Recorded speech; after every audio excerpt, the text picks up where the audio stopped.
안녕하십니까. 2023년 6월 17일 토요일입니다. 코패스 동반자 채널에서 오늘은 국회 포방부의 무자비한 900mm KT즘2 블록2 야망을 꺾다, 이런 주제로 말씀을 드리기로 하겠습니다. 밀매분들 중에서 상당히 많은 분들이 KT즘2에 대해서는 잘 알고 있고, 그런데 KT즘2가 블록 1이 있고 블록 2가 있다는 것을 아시는 분들은 그렇게 많지는 않을 겁니다. 블록 1은 우리가 다 잘 알고 있는 600mm 구경을 가진 그런 일종의 지대지 탄도탄이죠. 그런데 블록 2는 구경이 900mm나 되는 대구경 지대지 미사일입니다. 탄도탄이죠, 이것도. 그리고 이거의 탄두가 열압력 탄도 있지만 무인 배해 공격기가 3대가 들어가는 탄두도 있다고 합니다. 자세한 내막은 알려지지 않고 있습니다. 이 말씀을 드리기 전에 왜 전 세계가 전술 탄도탄에 대해서 열광을 하고 먼저 말씀을 드리는 게 좋겠습니다. 그 진원지는 바로 미국입니다. 미국이 실전 경험을 통해서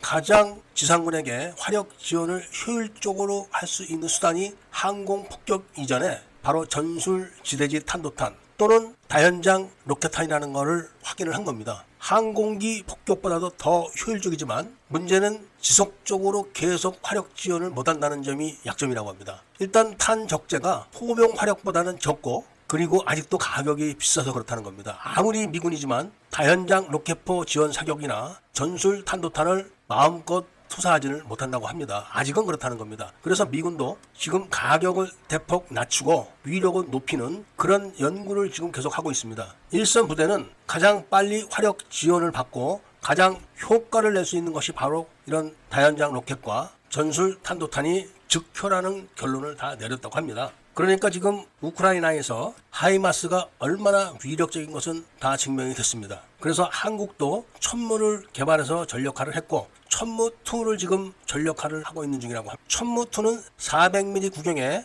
일종의 전술 탄도탄에 속합니다. 그러니까 지금 이 시간에 말씀드리고 있는 KT즘2 배치2가 구경이 900mm라니까 엄청난 겁니다. 한 발이면 웬만한 데는 다 정리됩니다. 그리고 여기다도 자탄을 탑재해서 사격을 할 수 있기 때문에 엄청난 파괴 면적을 갖게 되는 거죠. 바로 이 KT즘의 배치1, 배치2에 대한 시제품 사업자 선정이 바로 5월 9일 날 발표가 됐었습니다. 물론 이때도 KT즘2에 대한 자세한 내막은 공고되지 않았습니다. 그렇지만 구경이 900mm고 10륜텔에 의해서 운반된다는 것은 나름대로는 알고 있는 사람들이 다 알고 있었습니다. 그런데 이렇게 공고까지 했는데 왜 국회에서 예산이 배정이 안 됐나? 그것은 재경부가 아예 예산 배정을 안 했기 때문에 그런 겁니다. 그렇다면은 재경부가 잘못한 게 아니냐, 이렇게 생각들을 하실 수 있겠지만 그런 게 아닙니다. 재경부는 KT즘1, KT즘2 또는 다른 과제들도 타당성 조사를 해놓지 않으면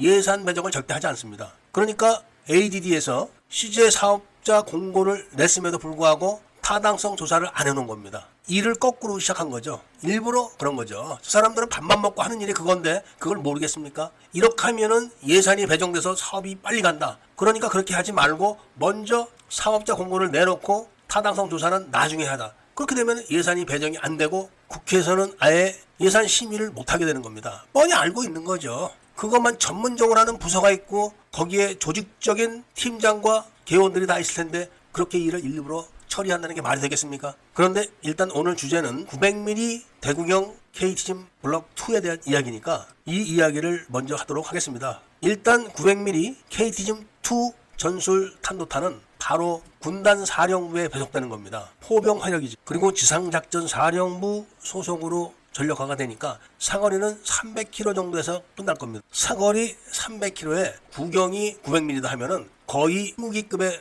속하지 않을까, 그런 생각을 해봅니다. 왜냐하면 저도 본 적이 없고 그런 이야기를 들은 적이 없습니다. 이런 화력을 우리 군대가 군단급에 보유하게 되면은 그 군단 앞에 있는 북한군들은 벌벌벌 떨게 되는 겁니다. 이런 대한민국의 포방부의 사고방식은 무모하다 싶을 정도지만 일단 전쟁에서 화력 앞에 장사는 없습니다. 900mm부터 해서 600mm, 400mm가 비오도 쏟아지고 그 앞에 다시 또 1000mm 비오도 쏟아지고 K9 자주포가 빗발치듯이 쏟아지면은 당해낼 재간이 없을 겁니다. K9-2 블록 2가 미군의 에이텍김스보다 훨씬 위력적이라는 말씀을 드리면서 오늘 이야기를 마치도록 하겠습니다. 애국 시민분들과 밀매분들께서는 구독을 꼭 좀 해주시고 좋아요와 알림 설정도 부탁드리면서 이야기를 들어주신 데 대해서 감사드립니다.